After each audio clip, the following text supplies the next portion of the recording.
Hey everybody, it's Jillian.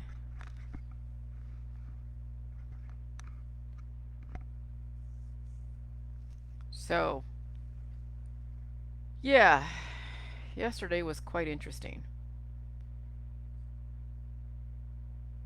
I don't at this point, I don't like debating with people, I really don't. I'm not I just don't have that kind of energy. I mean, I can and I will if I have to, but it's not like I will engage voluntarily into debates with so many different people. And yesterday was quite interesting, yeah, it was yesterday because I was talking about the third eye. And that seems to be a very popular subject matter in the holistic energy healing world and the crystal healing world. It's all the same stuff. All the different cult gurus out there that are hawking all their different remedies and procedures and meditation and yoga and Pilates and all and whatever else that's like super trendy that came out of California and all points in between when it comes to alternative medicine. And so yesterday, a young lady, and I'm belaboring this because this actually feeds into the holistic world and why I knew innately the holistic world was no good. And it just confirmed yet again that the holistic world is no good. It's definitely a huge deception. But yeah, this young lady who she's pretty benign on my Facebook. She doesn't, she offers a little bit of stuff here and there, but she doesn't really. She's not overt. And I'm like, okay. I mean, I'm fine with people who are holistic. And I didn't even know that she was holistic really until I mean, I kind of knew, but not really. I didn't look at her page. I don't really follow you guys. Okay, I really don't. I don't follow everybody. Some people I do because I'm interacting with them on a daily basis or a weekly basis. But others of you kind of chime in and chime out, and so it just you don't really come up on my radar to do anything. Hey Tiffany, to do anything substantial as far as checking out your background. So I just really didn't know her background, but whatever. So when I mentioned that experience with the third eye, or what I thought was the third eye, and what the intention of why people want to chase after the third eye, because they want peace, they want harmony, they want like a message sent to them telling them, I don't know, a message to how to live a better life or some crap. I mean, I think that's really what the chasing after the third eye and trying to decalcify the pineal gland is, that you are now at one with the universe, at peace or something. Okay, whatever, you can go and figure out, you can go Google what the reasoning behind why people chase after third eye type of vision. So anyway, so she just put in like a cryptic statement, when I was mentioning my stuff. Oh yeah, your third eye is opening or something. I'm like, oh, that never really occurred to me. That was not something. I mean, it was like, okay, and right there was a diagnosis. And now I have to call it for what it is. So when she mentioned, she put a name to what I was experiencing, because I didn't have a name for what I was experiencing. But who's to say that's even it? But it might be. Who knows? But people know about the third eye. Obviously, the eye of Horus, the eye of Ra, the eye of every. There's the eye that people know about. But who do you know? How do you know the right characterization? How do you know the right mechanisms? How do you know the right message you're getting? And there is no right or wrong, but there's definitely a message being sent through a filter of a body that's alive or a body that's dying. Okay, I mean, because that's what the world that we live in right now is: either you're alive or you're alive or you're dead, or your body is disintegrating. Okay, so anyways, I digress. so then so then I'm like, okay. So then I talk about, third eye, not blind, and whatever. And I tagged her in it because I mentioned like her name because I was like, yeah, I was kind of it's kind of cool getting, I guess, a diagnosis. Not that I was looking for it, but when you really look at it, technically, she was diagnosing me through her holistic lens. And so we were working from that very narrow point of view. And so when I was talking about third eye not blind, and I'm talking about, whatever, and I may have put a characterization that, yeah, when you are when you are on the J juice and you get to a major elevated point to where you reverse all your issues, you're not getting your period, you have, like you're at a very different evolutionary point where you're at peace with everything and all what whatever. You're not aging and degrading. And so I made the characterization that this was probably an earned third eye vision versus the contrived that you get from ayahuasca, from meditation, manipulation, whatever it is. And so then I saw that there was a defense going on. She was defending the fact that she had an experience and it didn't have to be on the J juice. It was through Reiki or other holistic type of stuff. And then backpedaled when I said, well, you said your first experience with Reiki. And it's like, oh yeah, then, I've had experiences when I wasn't doing Reiki. And I'm like, here's the thing, okay? There are so many things that impact, there's so many ways to manipulate the body. And just like when you grow a bone spur, that's an imbalance in your bones, okay, in your bone evolution to where you're growing more bones in areas that don't need it. And it's still like, it's still a prostaglandin promoting more bone growth, but it's now in an inopportune place and not in the right area. So you could have visions of sorts, third eye, that you would say, oh yeah, but you're still on a body that's aging and degrading. You have a biochemistry that's fluctuating. Okay? And what exactly this third eye thing, what exactly is it telling you through all of your fluctuating imbalanced biochemistry on a body that's aging and degrading and dealing with antibiotic, holistic remedies, practices, synthetic, contrived types of body manipulations, energy manipulations, whatever. And even when you're not doing it, even when you say you're not doing any Reiki and you're not on any drugs and your body is still aging and degrading, and obviously, she's not doing the J. And if she is, it's obviously no, she's not doing the J. But I don't know if she is or not. But it never even came up. She never said, "Hey, I'm doing the J juice." It never came up. But what came up was the fact that she's like, "Oh yeah, I had the third." But how do you know it was the third eye? It could have been, who knows, some other type of, pathology, imbalance, DNA coming to surface from monoclonal antibodies that are, I mean, there's so really, this whole thing with and what it was and what I was getting triggered by was the fact that she was cross promoting the Reiki stuff.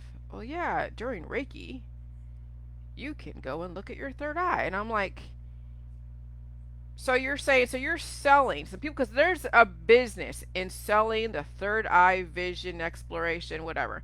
I mean, come on. Go Google third eye stuff and you will see a multitude of different modalities that will go and massage those parts of your body. And I'm telling you, there is a chain reaction ramifications when you are synthetically massaging different parts of your chakras. What's the point? What are you trying to do? Are you trying to get an answer to the universe? Dude, the answer's within you, but it's not because you're massaging your chakras. It's because you're regenerating and releasing simultaneously, reversing all your conditions with the right chemistry, but you're not messing with your third eye, messing with your hormones to elicit a specific outcome. That's no different than when Rockefeller medicine goes in and does LASIK surgery because you happen to be going blind because you have cell degeneration. Okay, so we'll just go in and do a little blah, blah, blah, and tweak you here and tweak you there. That's what these Reiki artists do. That's what all these holistic people do. No different than Rockefeller medicine. And the reason why you have to get licensed and you make money in your tax base is because you're dealing with antibiotic properties. It has to be regulated.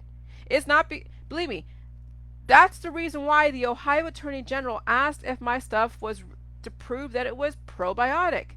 Because if it was antibiotic, I would have to go through a double blind study and go through all the different peer review stuff to make sure that what I was putting out there wasn't going to kill somebody. So that's why they asked, is it antibiotic or is it probiotic? Can you prove that it's probiotic? Well, that's when I got it tested. That's when my friend Natalie was saying, why don't you get it tested?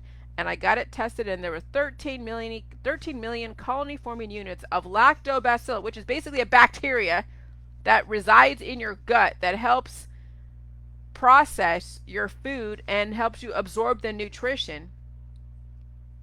Okay? That's why they asked me if it was antibiotic or probiotic, or else I'd be no different than a Dr. Sebi who had the feds after him. I'd be no different than Kevin Trudeau who had the feds after him. I'd be no different than any other freaking cult guru person that's trying to sell you snake oil, which is basically antibiotics. Anyways, I want you to know the difference between the two. Holistic medicine is no different than allopathic. And yes, Rockefeller got a hold of it because they needed to regulate it. Yes, back then, 1910, the Flexner report, okay, they were seeing that there was competition to their medicines and people were doing antibiotics for less, but it's still antibiotic. It wasn't like they had anything better. It was just less money. That was it. But then people are not very well versed in antibiotics, so guess what? When they're doing so much antibiotics, they can end up killing themselves.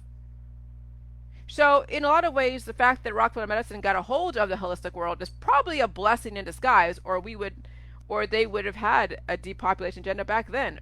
But back then, it was a repopulation. It was trying to help people prolong their life.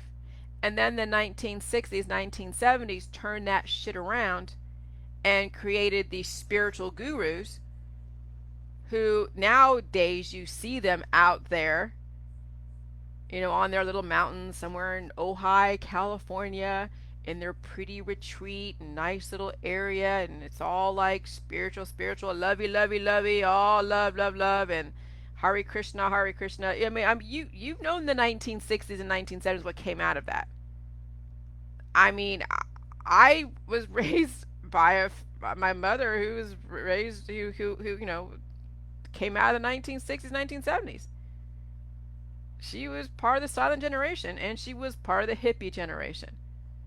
Okay, so I'm no stranger to some of the outcomes of the 1960s. Okay, Art Deco. The Art Deco, and then the 1980s fashion or home decorations came from the Art Deco. Really just severe geometric lines and very just definitive faces and sexual and all that stuff. I mean, the 1980s was really when I watched the movie Heathers last night, and oh my god, I haven't watched Heathers in such a long time through its whole. I kept falling asleep to it. But I finally watched the whole thing, and I'm like, oh my god, that movie is so dark, and this is done in 1989. That movie is so dark, and it is it's about self-destruct. So they took holistic medicine, and it didn't. And so holistic medicine and allopathic were two wings of the same dove back when Rockefeller medicine got a hold of it because they needed to. Because when people are paying less and basically applying so much, and then whatever, and yeah, it may be a competition, but also it's not regulated. People will hurt themselves, right? And so so back then in the 1910s, everything was repopulation and the vaccinations and all that stuff.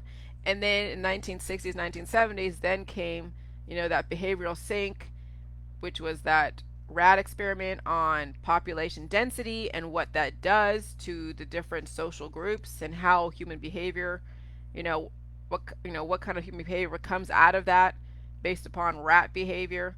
And then now you're seeing the imbalance of our society. And so now it's a depopulation agenda.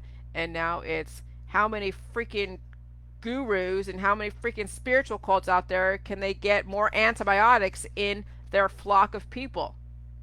And so guess what? Holistic medicine nowadays is no different than allopathic, and they're all dealing with freaking antibiotic qualities. They're dealing with antibiotics, death qualities at the micro level And then they, then it's just kind of, regulated to where at the macro level you're not dying right away, but at some point those medicines are not going to work anymore, because you won't have any life left in you to anesthetize. See, pain is evolution. Pain is evolution.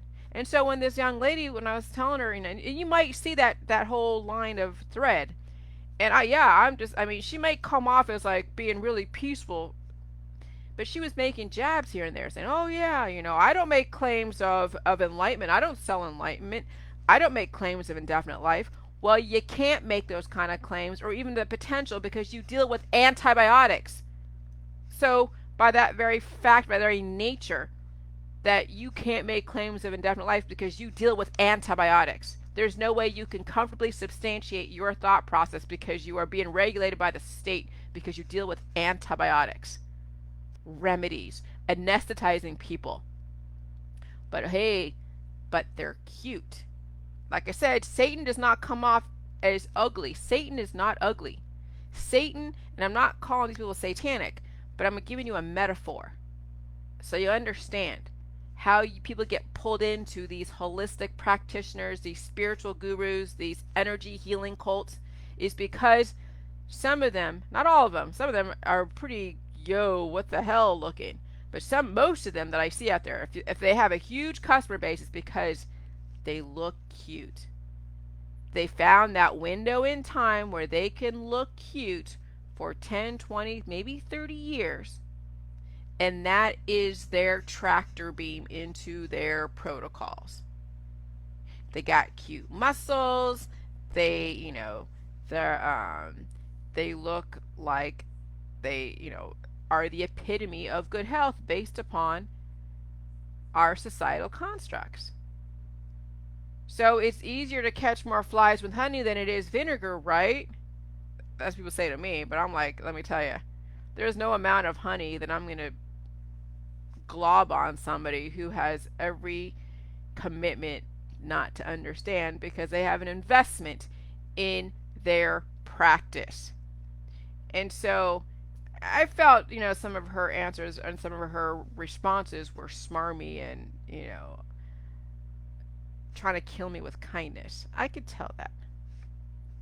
And so I'm like, I'm not trying to be nasty with this lady because at some point you still got to stay with a little bit of decorum and civility.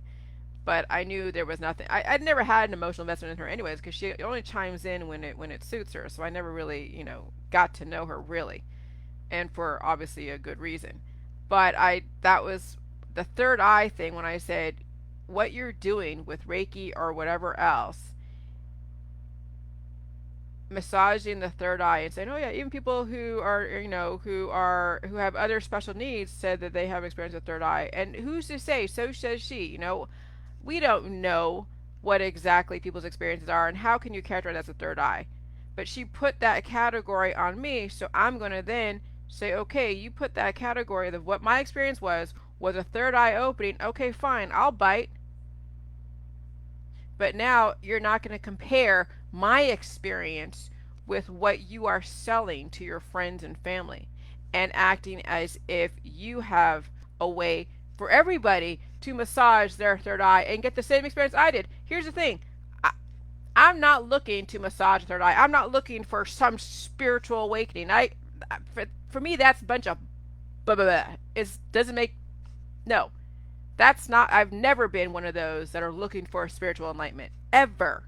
If anything, I've rejected all of that religious stuff because I was raised in Judaism, and then every other religion had some kind of aspect where you are taking a side and you are absolving, or you are rejecting everything else. And I'm like, why the hell would I do that?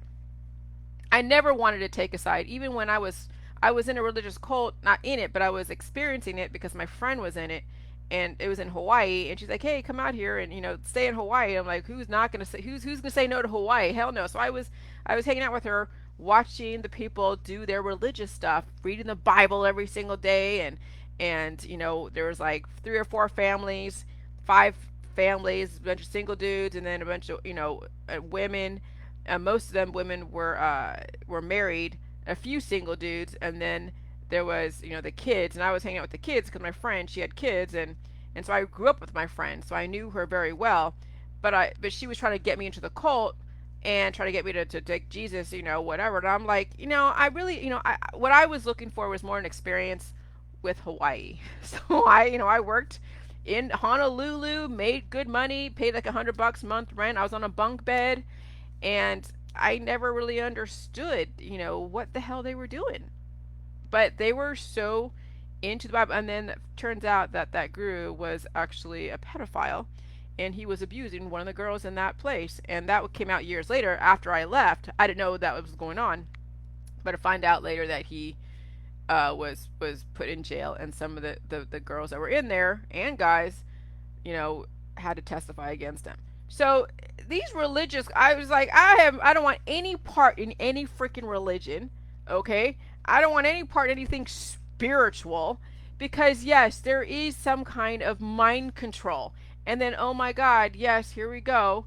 The MK Ultra, the 1970s spiritual gurus out there that are all doing these crazy things, jumping into water and trying to, exactly, all the energy healing world people, they're all claiming love, love, love. That's an offshoot of the hippie generation.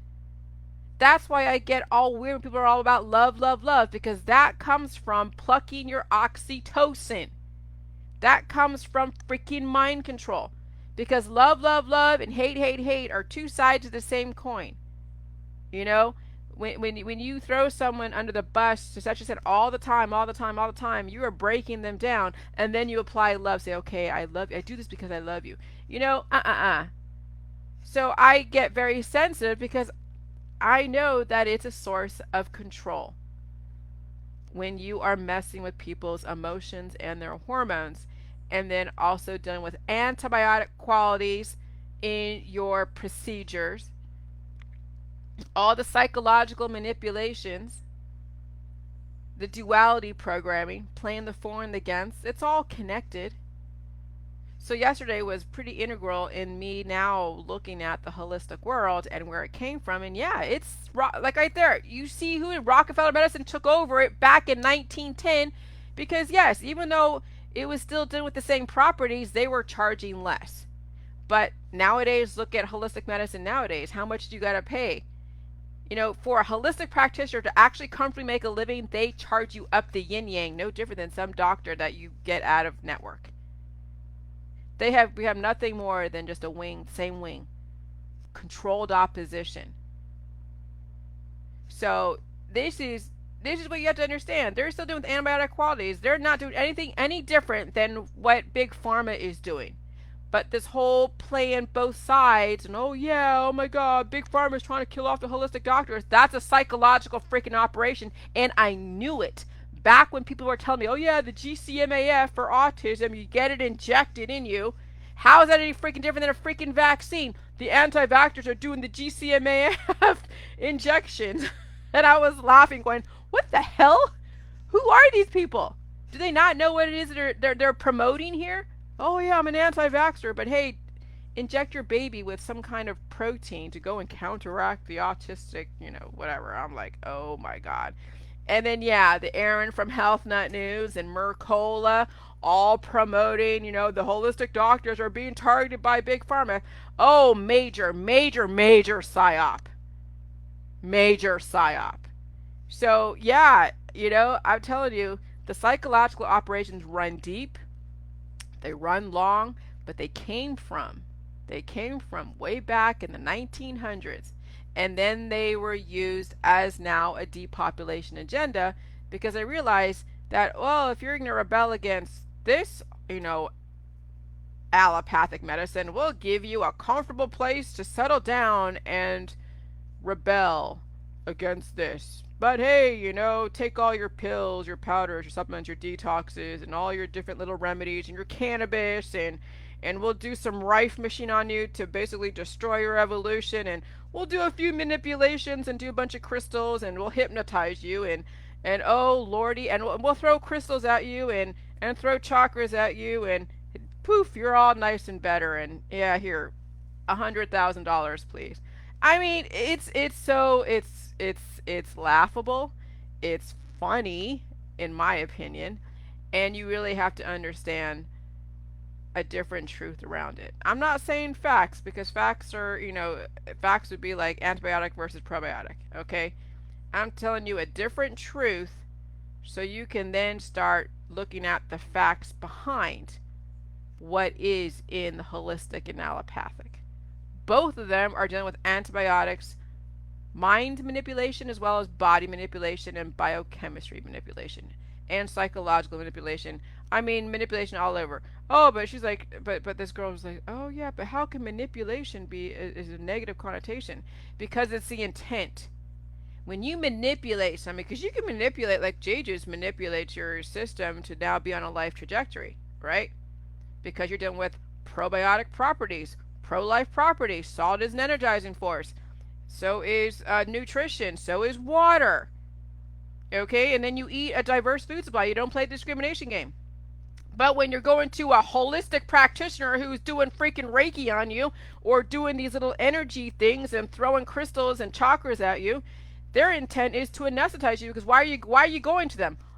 You're not going to them because they have the path to enlightenment and they could take you to the purple sneakers world. No, you're trying to get some kind of relief from your pain.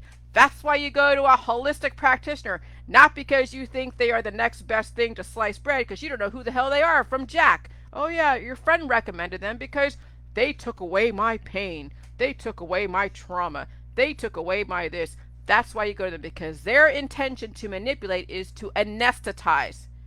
It's to cure. They have remedies to stop your evolution. They're not fucking benevolent. They charge money. Oh, but wait. How and this is her thing. How am I supposed to live indefinitely without money? Like, that's the only thing you can do to make freaking money? Are you fucking kidding me? Oh, but wait, hold on a second. Um, what else did she say? I'm sorry, I'm just having too much fun with this. You know, how do you make money? And so, a girl's got to make a living. A girl's got to make a living. Do you realize that there is so much more out there than sacrificing your friends and family? Why don't you go and learn how to write a book about, I don't freaking know. If that's all you know, then maybe you need to diversify your intellect and not be so damn tunnel vision. But the thing is, why people do the holistic allopathic, because it makes money. And there's so many people out there in so much pain that you have a gravy train. So there's no incentive for her to do anything but what she's doing. But I'll call her out on it, and she's not going to make my situation and my experience with what she has dubbed as the third eye opening, and make it relevant to how she is doing her practice, connected to Reiki or some other bullshit that she's doing. And that's what I caught, was the cross promotion, taking my experience and making it relevant to her practice. Ain't gonna happen. She's dealing with antibiotic properties and contrived massaging of hormones, of which then, if you're not doing the J juice, there are domino effects when you mess with someone's biochemistry and spirit. There's a domino effect. Because Reiki artists, as well as any holistic practitioner, are not there to actually regenerate cells. They're there to anesthetize your evolution. That's why they're regulated. Oh, but I don't do that. You wouldn't make money if you didn't do that. People are paying you money for a reason. They're not paying you to hear a few words and no, they're paying you for specific mechanisms, for specific things. So, yeah, so I really needed to get that out. And that really opened up another door for me as far as the holistic side of it, and finding out the substantiation that, yes, they are another wing of Rockefeller medicine. And case in point, when you are regulated by the state and when you're dealing with antibiotic properties, you are dealing with a death culture, a depopulation. So don't get it twisted, holistic professionals. You are no different than the doctor in the white coat. You just happen to wear hippie clothes. chiffon and trying to look all like spiritual. Okay, just say that you're Hare Krishna and wear your long robes and just, call a spade, but don't pretend you're something that you're not. Believe me. I see through it. Some of you will too. Not all of you, but some of you. All right, bye.